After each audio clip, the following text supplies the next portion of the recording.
What if the person staring back at you in the mirror wasn't you? What if their eyes held secrets you never lived and sins you never committed? In the quiet suburbs of Asheville, North Carolina, a woman is about to discover that the most dangerous place is inside her own mind. The rain fell in soft, uneven threads against the windows of Eleanor Price's small two-story home. She sat on the couch with a blanket pulled over her shoulders, her cat purring at her side. The phone rang, an old landline she rarely used. She almost didn't pick up. "Eleanor," a voice said.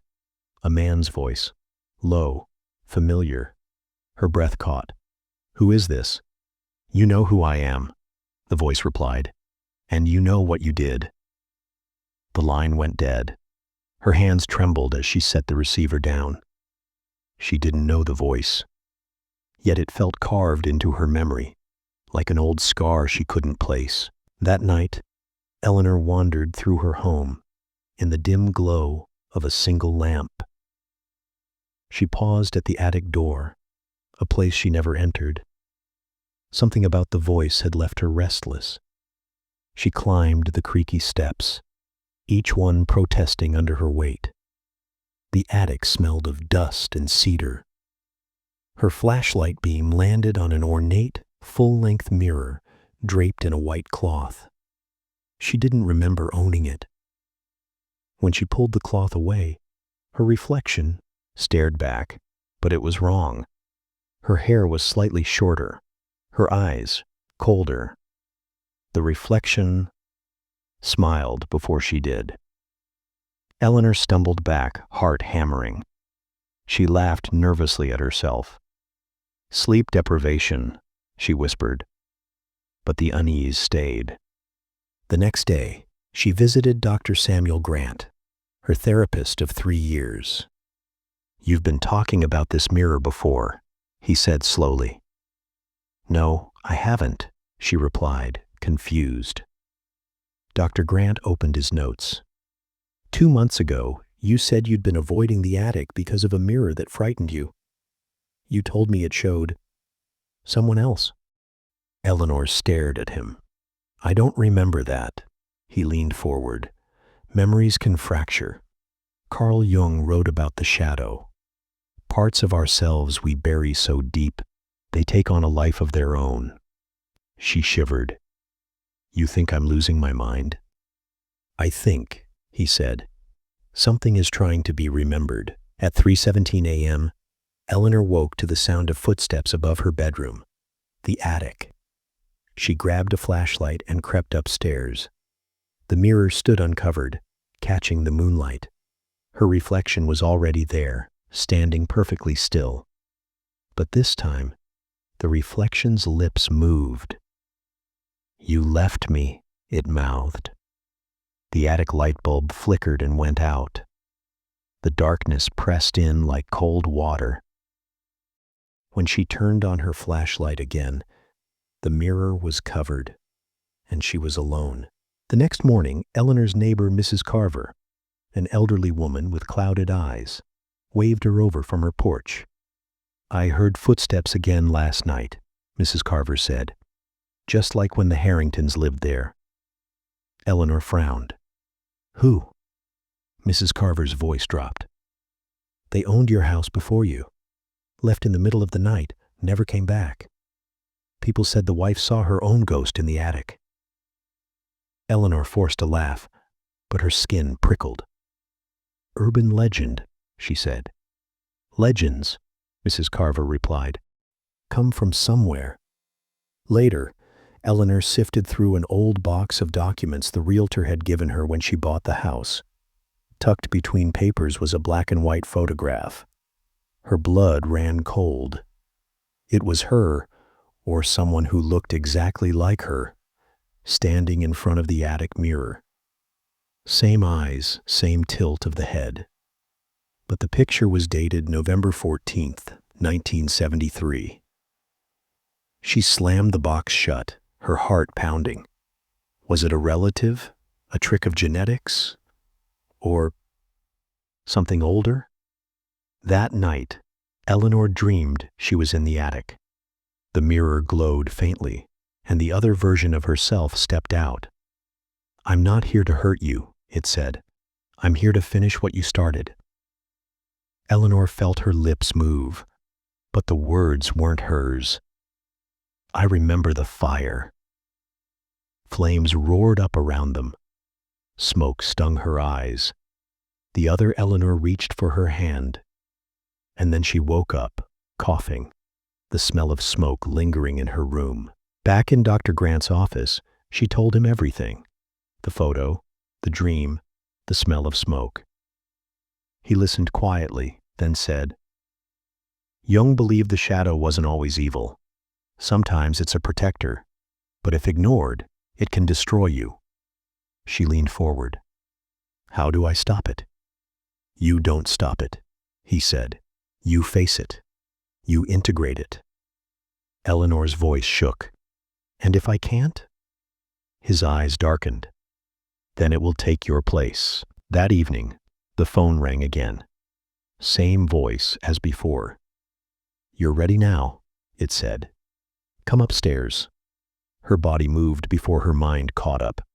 She climbed the attic stairs, the air growing heavier. The mirror gleamed, waiting. The reflection reached out its hand, and Eleanor reached back. The storm had passed, but Evelyn's world was no calmer. She returned home from the library with her mind buzzing like 1,000 whispering voices. Dr. Caldwell's last words before they parted echoed in her mind. "You're not running from them, Evelyn. You're running from you." It was well past midnight. The house creaked under the weight of silence. Evelyn lit a single candle and walked to the spare room, the one she had avoided for years. Its walls were lined with covered mirrors.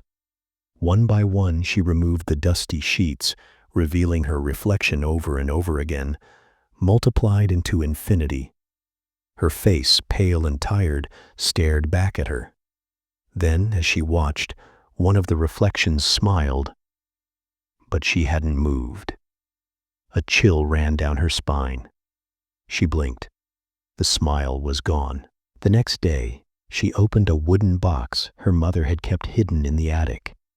Inside were letters, dozens of them, all addressed to her mother in a handwriting she recognized as her own. But the dates were impossible. These letters were written when Evelyn was only 5 years old. The words were fragmented, poetic, and strange. "The dark one is here again. She waits in the glass." Her hands trembled. Were these memories she had buried, or hallucinations caught in ink? She confronted Dr. Caldwell about the letters. He leaned back in his chair, studying her like a puzzle piece that didn't quite fit. "Sometimes," he said slowly, "the shadow self leaves clues in ways the conscious mind cannot understand. You've been living in 2 realities, one you control and one you suppress." Evelyn swallowed hard. "And if I open the door to that other reality?" Caldwell's voice dropped to a whisper. "You may never close it again." That night, in her dreams, Evelyn stood on the shore of a vast black ocean. The waves didn't crash, they whispered. From the horizon, a figure emerged, walking on the water toward her. It was her, but older. Her eyes glowed faintly, and in her hand she held a small mirror. When the mirror turned toward Evelyn, the reflection wasn't hers at all. It was her mother, screaming silently. Days blurred into each other.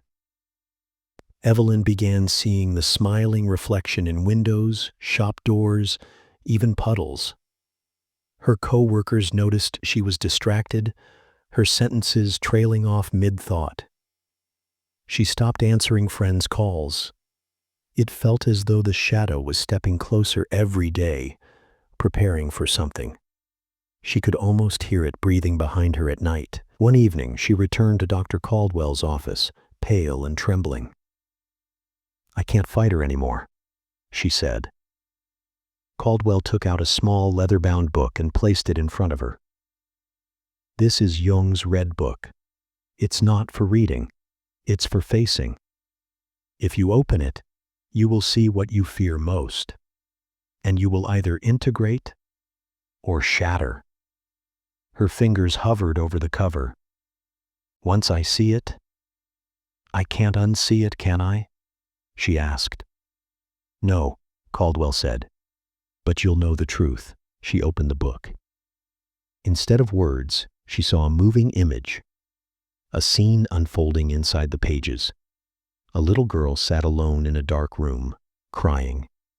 Behind her, the shadow figure waited patiently.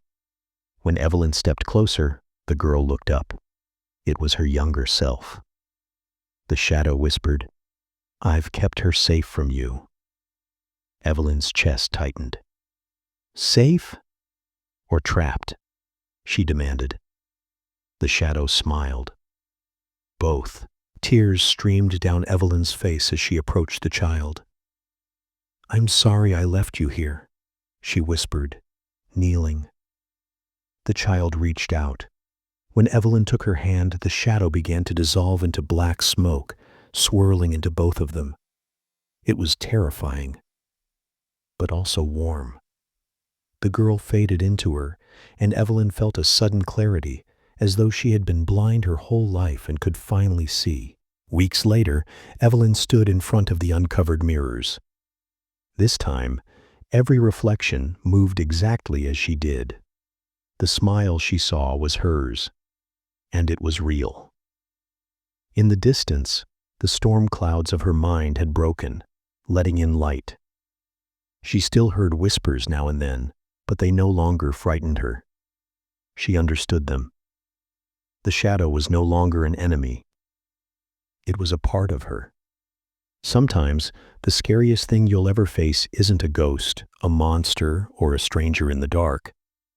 It's the part of yourself you've spent a lifetime trying not to see.